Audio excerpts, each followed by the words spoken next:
Om Stapakaya Chadharmasya Sarvadharma Swarupine Avatara Varishtaya Ramakrishna Te Namaha. Ramakrishna, establishment of the universal religion for everyone and everybody, and the embodiment of all religions, to thee, the noblest of divine incarnations, I offer you my profound salutations.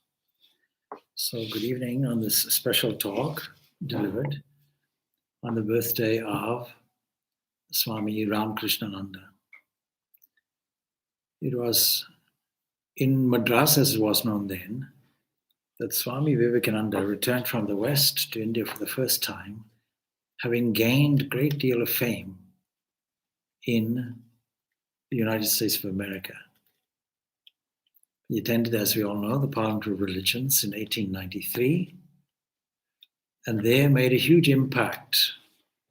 Not only was he a magnificent orator, but his oratory came from a flow of inspired ideas that had accumulated and that were a result of profound teachings from that unique incarnation called Sri Ramakrishna.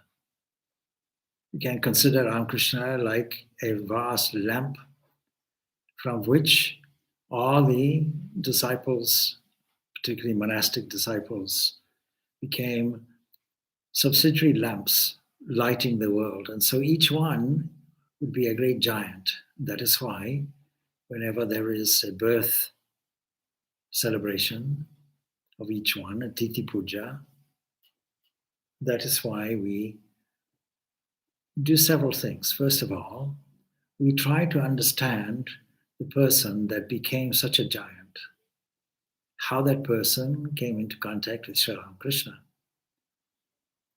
Understanding upfront that nothing is accidental. So there must be some particular purpose, some particular natural contact that is made. And so we study not only the foundational life of these great personalities, but how they came into contact with that great master and how that great master taught them uniquely. But it is Swami Vivekananda who comes and gives this great address outlining his plan of campaign, like a military campaign, in the face of the south of India, most orthodox section of the entire subcontinent of India. And we have to realize that religion goes astray. It goes into a state of adharma, disharmony, when it becomes particularly ethnic or orientated toward orthodoxy, doctrines, dogmas, etc. And there is Swami Vivekananda, an astonishing sight, greeted like a great, great military conqueror, like a hero, with vast crowds, millions and millions, and the people in highest echelons of society pulling his carriage along. And there he outlines the destiny of India as it should be unfolding. It's not because of social or political reform. What he's saying is that deep inside the spiritual subcontinent is the great ancient harmonizing teachings of the scriptures. And so Swami Vivekananda is saying for the first time, forget about everything else, unfold, unleash from all the forests this great wealth of understanding and wisdom, and share it, give it as a gift. In this Kali Yuga, make sure that you are generous enough to share your knowledge and your wisdom accumulated for countless eons of years, and therefore create a movement that will have its repercussions, contacting your inherent culture, your own ancient heritage. On that basis, you can move along. That would be your foundation. Take God out of the temples and put it into the heart of man and serve man and share everything. Make man your God. this wonderful equation put out. Jiva is Shiva. Ramakrishna puts it out. Is there any point in all this orthodox ritualism when people are starving, people are uneducated, people are miserable, people are suffering? And so Ramakrishna, for 12 long years, went through the length and breadth of India and understood this humanity, this section of humanity should be uplifted. How did this poverty arise when so much richness and fullness is sitting there as great treasure? And so share it with the East, the West, the North, the South, everywhere. And he recognizes that in South India, the cradle of Hindu orthodoxy, there is one person who can pioneer the work. And so the first branch center of the Ramakrishna order is made. And he gives this to his brother monk, his Guru Bhai, Swami Ramakrishnananda, affectionately known everywhere as Shashi Maharaj. He came from a scholarly family. His family were well-renowned, or his father was a well-renowned Pandit. And he was very intelligent and gifted. He had so many interests ranging from mathematics, science, English language, Sanskrit. He had such a wide range of interests, philosophy. He was an avid reader. He determined that he would study, in some point in his life, Sufism. When he had met Sri Ramakrishna, he thought, let me study the mystics. And knowing that Sri Ramakrishna had practiced Islam under a Sufi master, he decided, let me explore these texts. So he learned Farsi, and he was busy studying Farsi. So engrossed was he in this subject. And Ramakrishna called him, hey, if you are so engrossed in this intellectual pursuit of Farsi, where will you find the time to serve your Guru? And that hit home as a profound, basic message that served as the foundation for the whole of Swami Ramakrishnananda's spiritual life. Service to the Guru. He was extremely orthodox, of course, in his own way, and therefore was the most suitable person. And so, when Swami Vivekananda had his great reception in Madras, now called Chennai, when he left, people didn't want him to leave, even though he seemed to have fired away at some of the orthodox practices left, right, and center. Still, they saw what the people in the power of religions in Chicago also had seen. Some fiery entity, some entity that was inspired from within and beyond. And they didn't want him to leave, and he said he would send somebody. Well, they asked him to send somebody. Now he approaches Swami Ramakrishnananda, and Swami Ramakrishnananda immediately agrees. This doesn't seem remarkable on the face of it, but look at it this way. Shashi Maharaj has spent his life on the basis of the service to the Guru, nursing his master when the throat cancer came upon him, both at Shampur and Kashipur Garden House. And it was he who witnessed Ramakrishna going into a state of such ecstasy that his hair stood on end. Every single one of his hairs stood on end. A joyous moment where he departed from the world. The highest spiritual life not only does not fear death, but welcomes it as a joyous event. And when such a person leaves, then the world behind grieves. For the vast majority of people, it's the world that makes us grieve. And death, which is a grievous thing, because we fear death. Death to us is a misfortune. And life to us is a fortune that we cannot reconcile with our constant desires and pain and fear and doubt. And so Shashi Maharaj had dedicated his life to his Guru, service to the Guru, and it didn't cease. He was obviously greatly shattered when Ramakrishna went into his Masamadhi and left, as all of the immediate disciples felt this enormous gap. And so when they established their first monastery, in fact, it was only one day after Ramakrishna's passing that Shashi Maharaj himself took the relics and started his worship, his lifelong worship of Ramakrishna's relics, seeing that the master had not really departed and that the worship of the master was equivalent to the worship of God.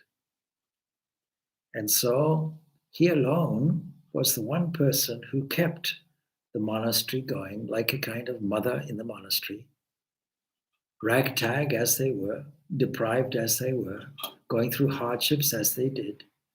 He insisted on the regular worship of the relics of Sri Ramakrishna and the picture of Sri Ramakrishna. It was this man that Vivekananda said, "I shall send you one who is more orthodox than your most orthodox men of the South, and who is at the same time unique and unsurpassed in his worship and meditation on God." Now, Ramakrishna's comment about Shashi Maharaj's study of the Farsi language resulted in immediately Shashi taking all his expensive books and throwing them into the Ganga and resolving, "I will renounce these intellectual pursuits now." It's not that he never studied from there on, no, but his attachment to intellectual pursuit was renounced. And earlier on, we were talking about different types of personalities and how they could fall into the emphasis on intellectual pursuits or affairs of the heart or too much doing and not enough evaluating or not enough feeling, impulsiveness. And we have to renounce all these various attachments and traps, but still perform them in a natural and easy way, a necessary way. And so this great scholar who actually gave up his own studies, let me explain. He gave up a promising intellectual career, promising academic career, one of the great gifted intellectual people of his day as a student who was studying under bursary, gave it all up in order to nurse his master. And there was no contest between the two. So Shashi was given the monastic name Ramakrishnananda, a name that Swami Vivekananda had really wanted for himself, but felt that Shashi Maharaj was much more deserving of it, since it was Shashi Maharaj who took this service to the Guru so seriously, so dedicatedly, and gave his all to the master. Then the master, we can recall, called him when he was doing his studies in Farsi, and the thing that turned his life is around his remark that was aimed at the individual propensity of this gifted boy, who was even then studying in his BA class and the examination fast approaching. And in those circumstances, he renounces everything and gives his life to the master. He had a very strong physique. And of course, when he first met Sri Ramakrishna, he had heard about him from the Brahma Samaj. What impressed Sri Ramakrishna was Sri Ramakrishna's standard question to any newcomer: "Tell me, Do you believe in God with form or without form? And Shashi Maharaj boldly said, I'm not quite certain of either.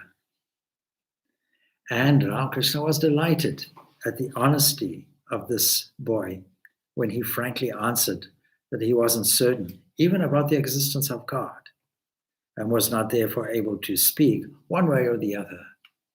And I can see how we find the same kinds of things in these more modern times. Nothing seems too much to have changed. And you'll find many, many young people persuaded that maybe religion is now archaic. But this is exactly why Sri Ramakrishna came, to reform the Dharma. We interpret Dharma as religion, if you will, and to take it away from the orthodoxy which was there. Ramakrishna himself was unorthodox, originally very orthodox, but soon turned completely and became extremely unorthodox. And Shashi Maharaj must have picked up on this. Anyway, we can see how Shashi Maharaj, when we examine all these particular disciples, we will see their individual characteristics. And we can say that Shashi Maharaj was the most orientated towards service. Other disciples also gave their very best in the service of the master. But in Shashi's case, it was absolutely conspicuous. It was dedicated. It knew no rest. And he didn't care for any other spiritual practice. And this is a wonderful, wonderful way of illustrating that dedication and practice, dedication to the Guru and service to the Guru itself is one of the highest spiritual practices. Again, he continued this when all the other monastic disciples were in one way or another wandering from here and there, going on various pilgrimages.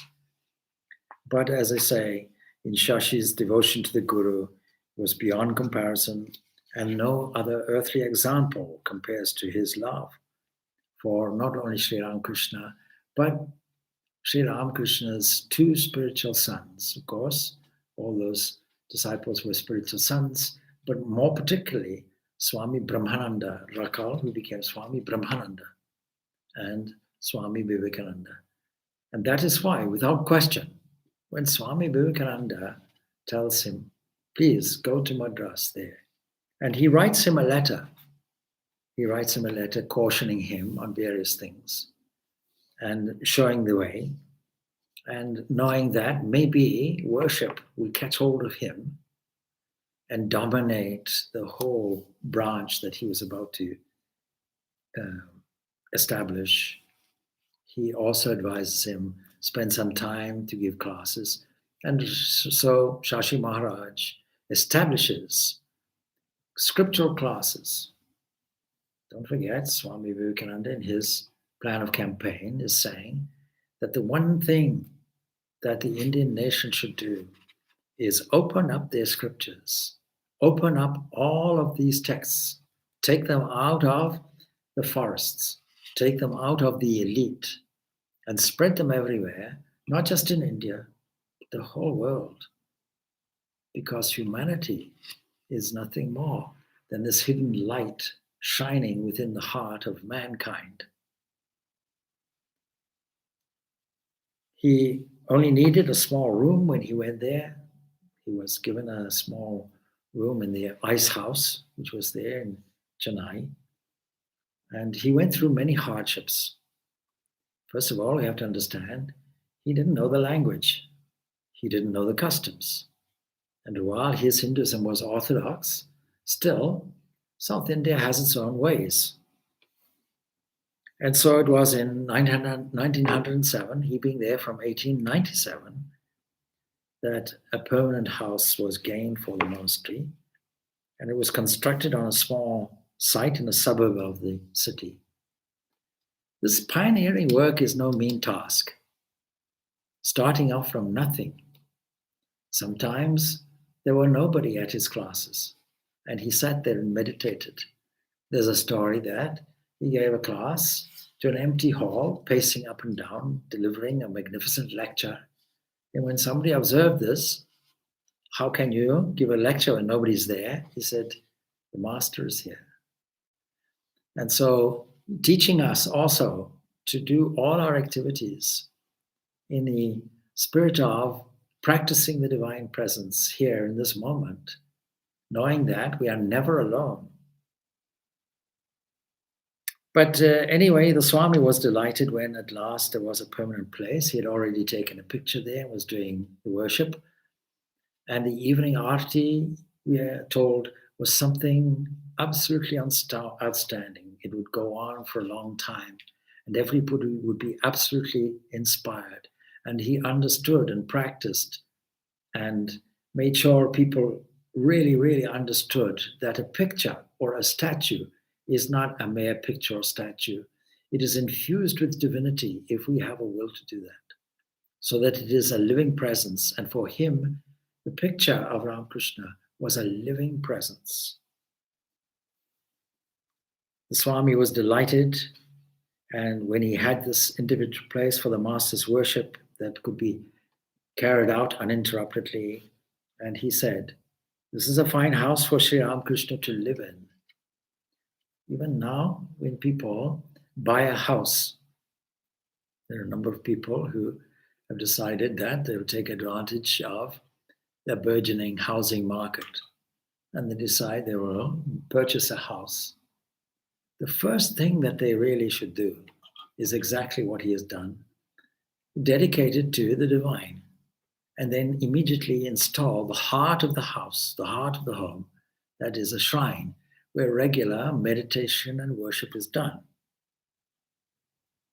But it is not just the ritualistic worship. He put all his heart and soul into it. One thing that I should have mentioned probably was that, academic as he was, he managed to study the life of Sri Chaitanya, knowing how his master was inspired by Chaitanya, using a very simple formula, just in an ecstatically loving way, repeating the Lord's name in a chant form. And so he put his heart into all of this.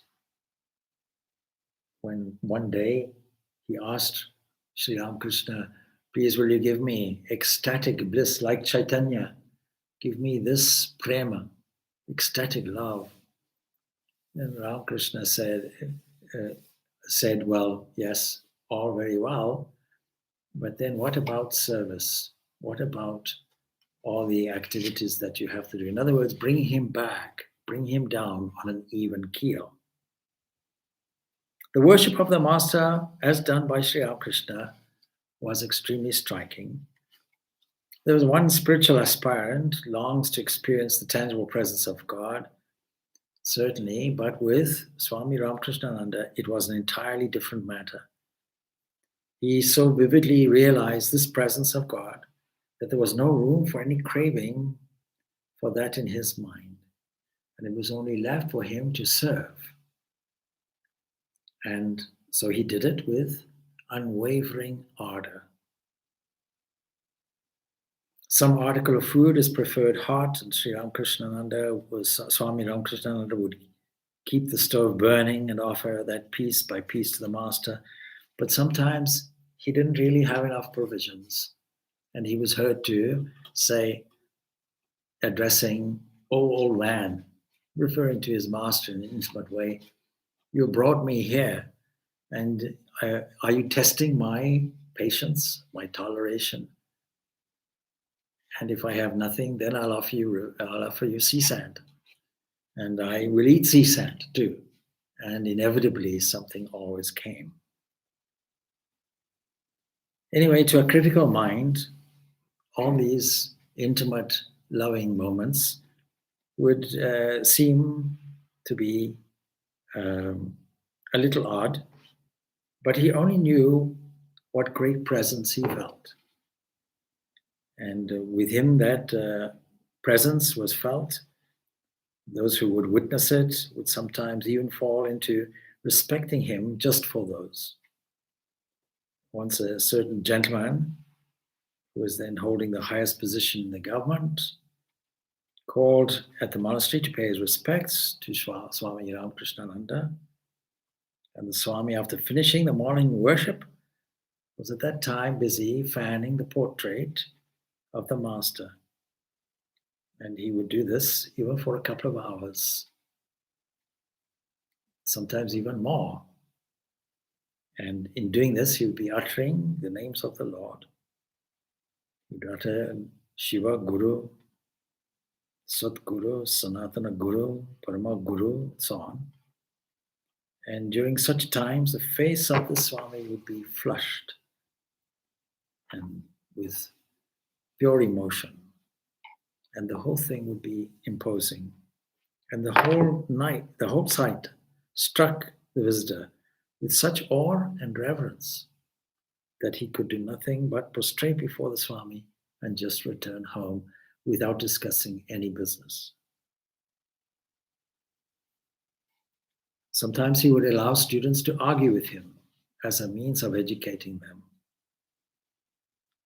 And the Swami was adamant about images in the temples, which was a natural point of argument.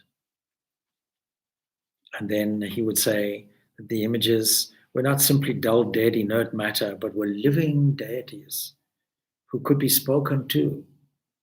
There was such a ring of sincerity, of course, and genuineness in this, even though it wasn't logically presented, that the conviction of the arguing student was immediate.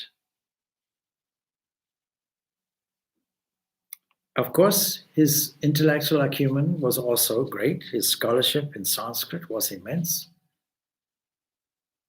And he would have translated into Bengali the whole, much of the traditional South Indian texts, and how he managed to do it without being so conversant with the language is something of a mystery. But he also studied Christianity as well, and his knowledge of Islam was superb. And he knew the Bible from cover to cover. He could expound it with penetrating insight, which would strike even Orthodox Christians and theologians with awe, because we have to understand that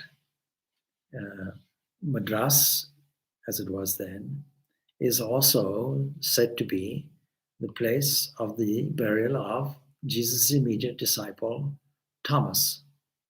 And another thing worth noting, and that was that Sri Ramakrishna had seen not only Shashi, but also Sharat as followers of Jesus in a previous life.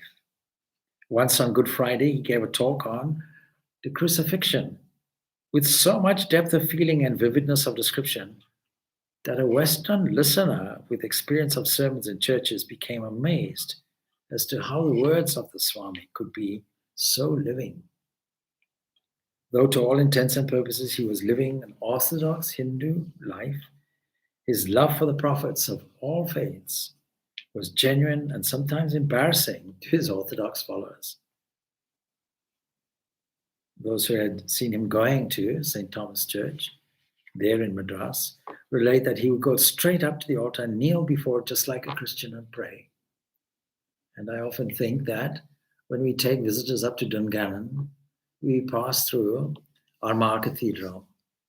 And I have seen Orthodox Hindu Swamis go there and prostrate as they would do anywhere, and even try to imitate the kind of worship that Christians do. So universal is this message of the Master and Vivekananda taken up, because the universality of mankind, it's humanism, and Vedanta humanism is the message of the Vedanta. And this is also what Swami Ramakrishnananda was teaching. Not only did he establish a boys' home, but also classes, as I said, in all the scriptures. And then his worship alone was a message in itself. He didn't care for his bodily wants and was quite indifferent to his personal needs. He worked tremendously to spread this message of the Master in the cause of the Vedanta. On certain days of the week, he had to lecture more than 2 or 3 times. And his classes were scattered over different parts of the city. So he would base himself, and then he would spread out and go to different parts of the city, travel widely. Once he said, suppose a pen were conscious, it could say, I've written hundreds of letters, but actually the pen has done nothing, for the one who holds it has written the letters. So because we are conscious, we think we are doing all these things. These pithy statements would have been great, great lessons. And then, of course, his one great desire, his 2 great desires, was that Swami Brahmananda should visit the south. And so he arranged a visit to Madras and to various places, pilgrimage places in the vicinity.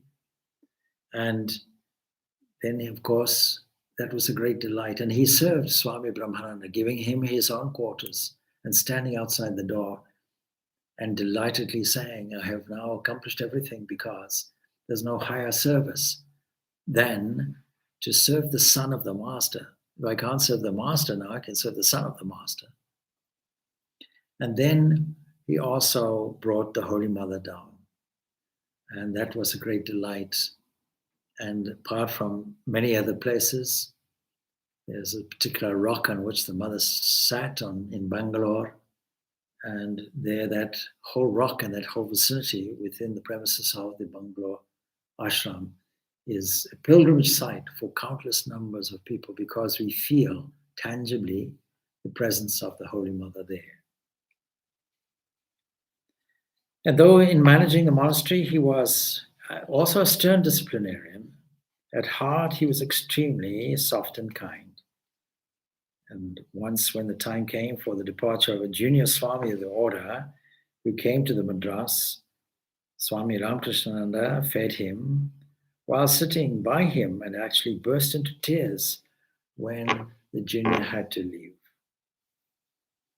It was Swami Ramakrishnananda's great, great, enormous love for humanity that impelled him to work so hard in such deprived conditions in Madras. Like every great soul, he gave his all for the cause, but his master was always forefront in his mind. And most remarkable was his strength of spirit that burst forth in eloquent discourses, concentrating high spiritual matters, even while the body suffered most. He ultimately contracted diabetes and tuberculosis, serious diseases for that day. Some teachings of his we should reflect on. One thing was that the attraction towards the world means egotism. Attraction toward God means self-surrender. A simple but profound statement that if we reflect on it deeply, we see that therein lies the key to the whole of spiritual life. All our activities are motivated seemingly by this orientation toward the actor-prophet complex called I. And as soon as we give it up, as soon as we surrender it like a child, and 2 ways are there, of course, the way of the jnani, who is convinced that he is the immortal self, and he makes every attempt to conquer Maya, the illusion of seeming reality.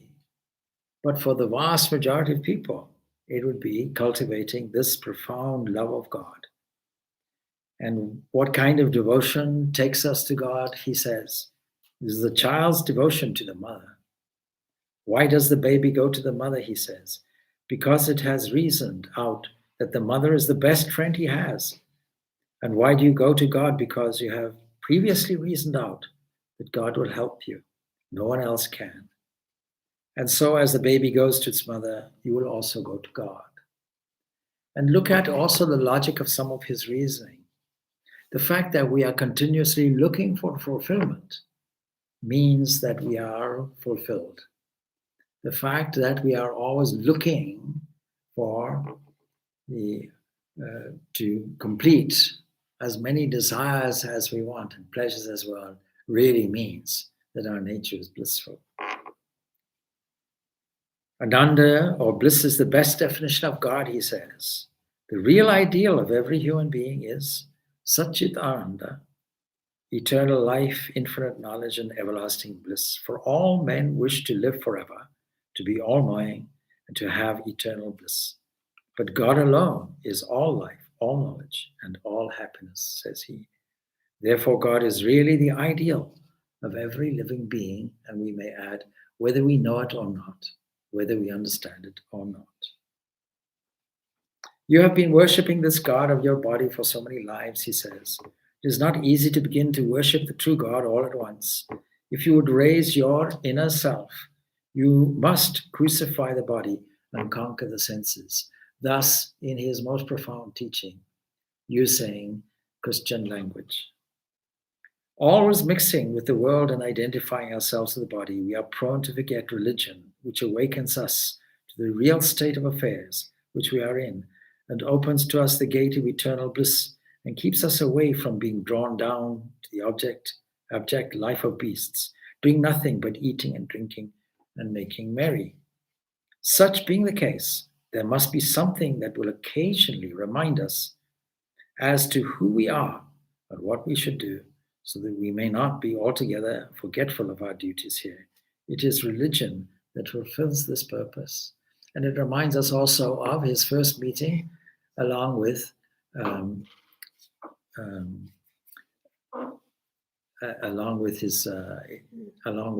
one other, and going together and meeting actually accidentally there, Sharat, and they happen to be relatives.